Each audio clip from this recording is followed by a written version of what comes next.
Hello guys! Magandang hapon sa inyong lahat.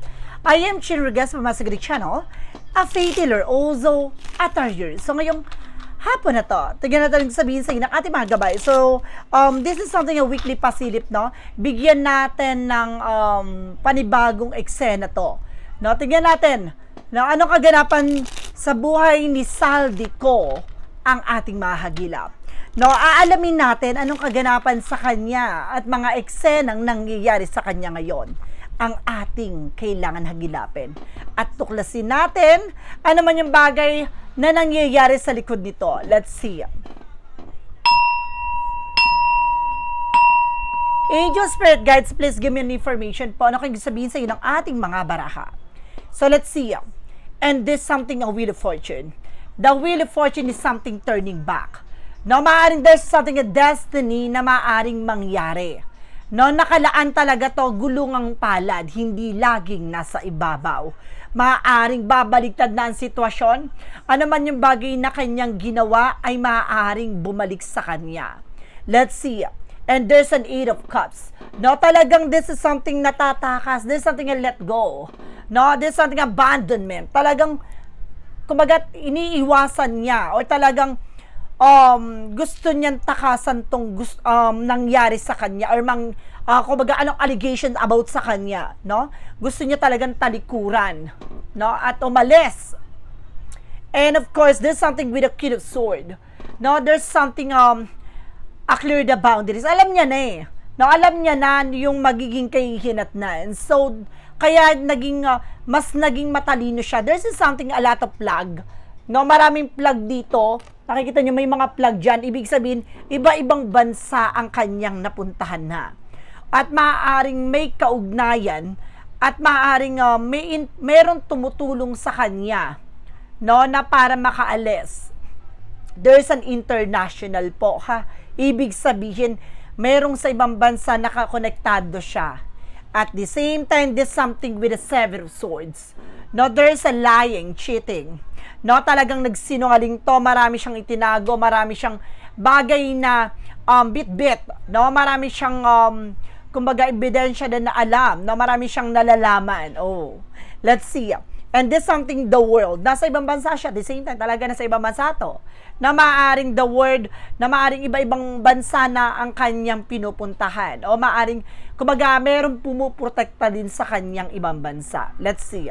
And there, of course, there's something, guys, with the 4 of Pentacles. Now, there's a 4 of Pentacles na marami, kumbaga naging sigurista siya pagdating sa pera. No, naging mas matalino siya dito. Na talagang pinangalagaan niya ano man yung bagay na nakuha niya. Ganon. Or maaaring kung mga bagay na hawak-hawak niya, talagang naghigpit siya, no? Talagang kinuha niya na hindi mawala sa kanya yon. So there's a Wheel of Fortune additional with a Queen of Cups. Now there's something emotional intelligence para pagdating dito, naiikot yung kapalaran na may babae na maaring mag-surrender or maaring tumulong dito na para mailabas siya, no? Para kung saan man siya nakatago, maaring itong tao na to ang tutulong, no? Para lumabas siya sa lungga niya. And there's a 8 of Cups, so represent with a Temperance. Now, there's something at divine intervention na may paalala dito. Na meron ng kumbaga may hint na eh. Pero, kumbaga hinayaan na nakatakas o hinayaan na maluwag, no, ang kanya, no, kaya nagawa niya na malinis at maayos ang kanyang nangyari dun sa parang hindi siya nahirapan makaalis, ganon. Kumbaga naging maayos, no, ang kanyang paglisan, ang kanyang pagtakas. And this is the Queen of Swords, represent with a Magician. No, there's something, guys, na parang merong nagmamanipulate o may nagko-control sa kanya, no? Let's see, what is the 7 of Swords? There's an Ace of Swords. No, mayroon taong talagang, kumbaga, utak, no, mastermind, no, sa likod nito.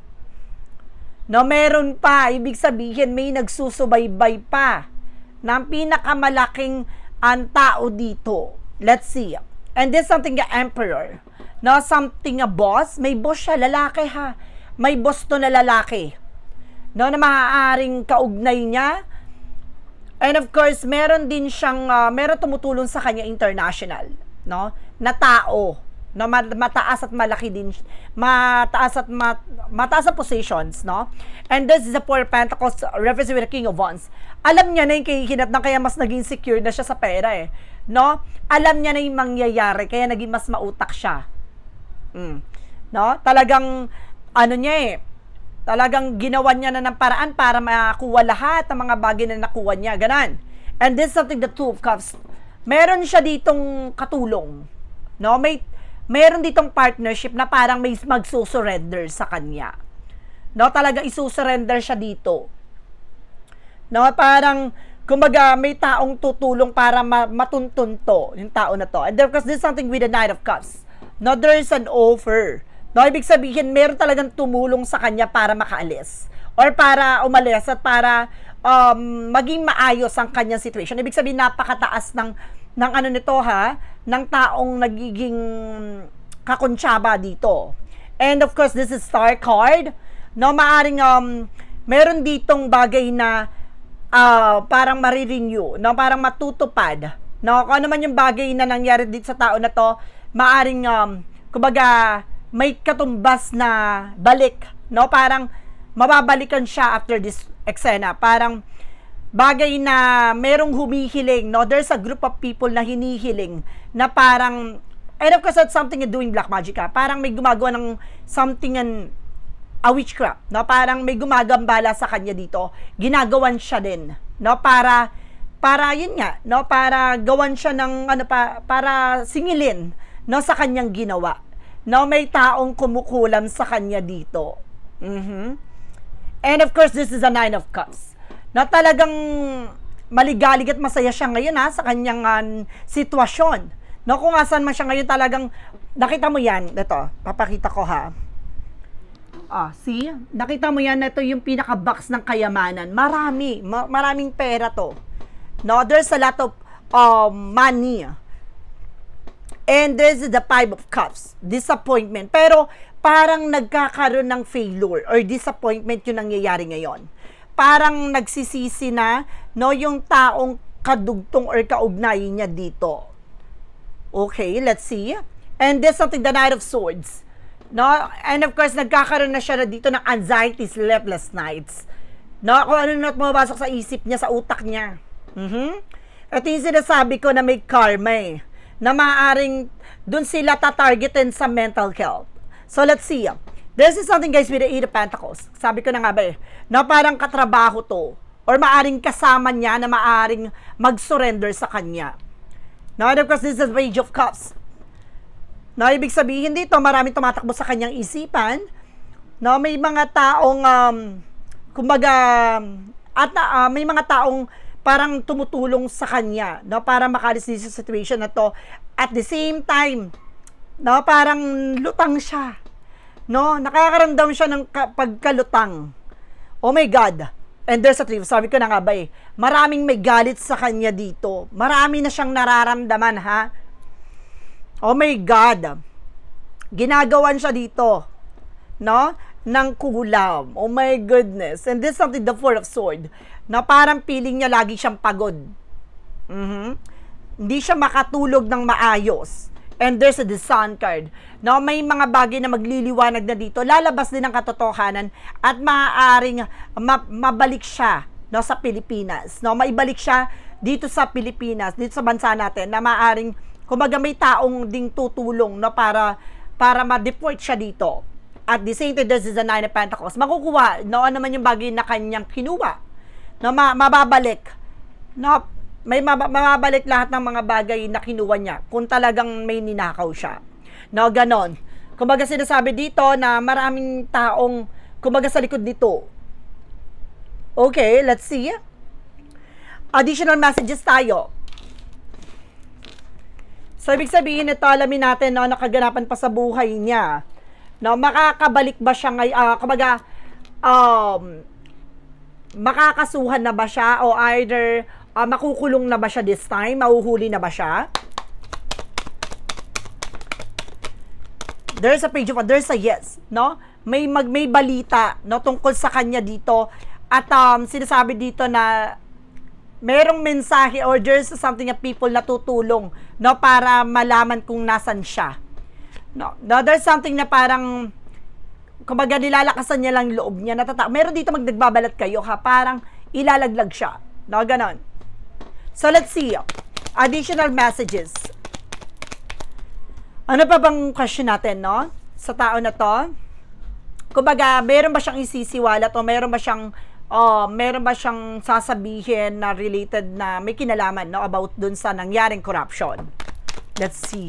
Ano pang yung mga, kung sino pa yung kasabwat? Ganon. Alamin natin. And of course, there's something the lovers. Yung mag-asawa nga, connected talaga siya dun sa mag-asawa. No? At itong tao na to ay maaring nagsusubaybay lang. Parang nag-aalam lang kung talaga bang makukuha to si Saldi ko, kung mag-de-deport ba siya, saka to magsasalita. No, kasi parang nahihirapan magsalita yung mag-asawa at parang 'di ba binawi nga, no, ang kanilang ano na parang hindi natitistigo, no, dahil kumbaga natatakot din sila. No, dahil meron pang parang malaking isda na nasa labas ng bansa. And there's a Six of Pentacles, magbabayaran nila to, no? Talagang mababalik ang pera. At ito na, parating na nga talaga. Now, there's a Chariot card na mangyayari na. No, mangyayari na tong bagay na to. At kung sino ang mga may kinalaman, yun nga mag-asawa din. Now, let's see. Sino pang may mga kaugnay dito? And there's a Justice card. Now, there's a Seven of Wands. May pumuprotekta sa kanya. No, mataas. No, may mataas na pumuprotekta dito sa tao na to. No, makakamit yung hustisya. Pero ang sinasabi dito, may pilit na nagtatago sa kanya, parang pilit na bumuprotekta dito. No, let's see additional messages. And there's something, the Queen of Wands and the Two of Swords. No, parang ito nga, no, parang kumbaga sinasabi dito na nagkakaroon din siya ng indecision itong tao na to, na kasi parang magaling magpaikot itong taong may kaugnay about sa kanya. Babae to na may kaugnay sa kanya, na may hawak ng alas, ganon. So, let's see. Additional messages pa tayo. Ano pa ba kaganapan? Okay, let's see. Ano pang question natin, guys? Then, of course, sa mga susunod na reading natin, magkakaroon pa tayo ng another kumbaga reading, ha, para magkaroon ng update. No, every week magkakaroon tayo update dito. Kailangan mag-comment kayo diyan kung ano yung gusto niyo itanong, no? Kahit kaninong gusto niyo itanong, message ay comment niyo lang diyan, no, sa diyan sa comment section. So let's see. Ano pang kaganapan dito? No, with the Saldi ko, ang ating mahagilap. May mga bagay ba mabubulgar pa, malalaman pa ba? So there's a Two of Wands. So may mga okay.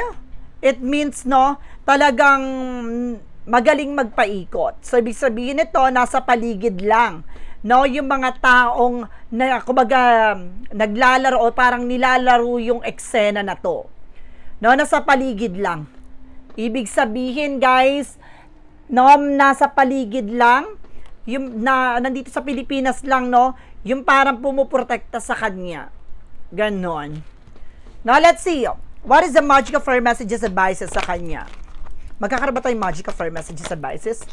So, connected to nature. So, sinasabi dito na there's a vacation, there's an outdoor. So, kailangan talagang umalis-alis, no? Talagang kailangan niya ng sariwang hangin dito. Dahil iba-iba na yung nararamdaman niya, na sense ko. Iba na yung niya eh, yung aura niya.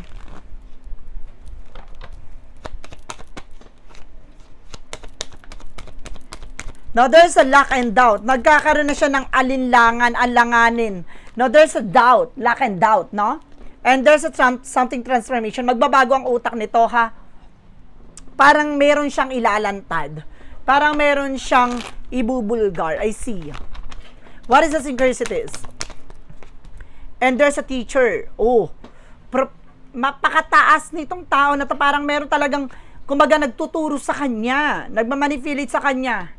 Now, there is something, a teacher. Para may nagtuturo sa kanya dito. Teacher, something na hindi naman porket teacher na parang pinakita dito. Parang, siya, nagtuturo, no? Sa kanya, nag-guide sa kanya ganon. And there's a raven. Oh my goodness. Sabi ko ni, kaya hindi siya makatulog. Talagang inaaswang, talagang may kulam. Oh my God. No, ginagawan siya dito.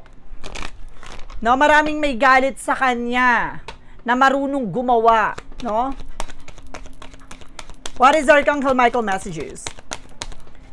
No, there's a go forward fearlessly. So, kailangan niyang, kumbaga ilantad to, kailangan niyang magsalita about dito. No? Huwag niyang hayaan na parang siya yung may ipit sa huli. Now, let's see what is additional messages for what lies beneath.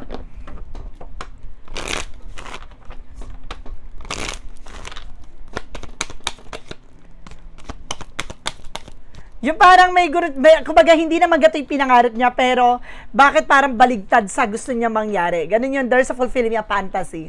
And there's an emotional intelligence. So ngayon, kumbaga nagiging balance na siya sa emotion. No, parang kung ano na yung bagay na ibinabato sa kanya, parang ano siya, matigas na, parang dead man na siya, no? Pero in the other side, parang tinatablan din siya dito. Na parang gusto niya na rin ilabas, no, kung ano man yung bagay na kanyang nalalaman. So, clarifying for a life situation. Alamin pa natin to. Last card. Wala tayong ganong question, guys. So, sa susunod na reading natin with a weekly pasilip, guys, please comment kayo kung ano yung gusto nyo itanong dito. Stop and reflect. Pausing your journey to appreciate how far you've come and where you're headed. No? Kumbaga ngayon parang nakahinto siya. Parang di siya makakilos, di siya makagalaw dahil sa ginawa niya. There's something reflection. So ngayon, kumbaga bakit gano'n napakalayo na ng nangyari, no, sa mga bagay na ginawa or nagawa, no? Parang hindi niya inexpect na ganito yung magiging impact. No? So guys, let's see. No, sa mga susunod na exam, alamin pa natin, no, kung ano pang kaganapan sa buhay nito ang ating mga hagilap. So guys, this is a weekly pasilip, no, para sa kay Saldico, no, para kay Saldico. So guys, maraming salamat po. I hope nakatulong ako sa reading at I hope na nadagdagan natin ng informasyon na nalalagap natin. At the same time, guys, maraming salamat po sa mga walang sawang pagsuporta sa aking channel. So guys, and of course, this is something entertainment purposes only. Gabay po ito, ha. So kung ito ay nagustuhan niyo, please comment down below. No? So guys, maraming salamat and see you the next video. Bye-bye and babush.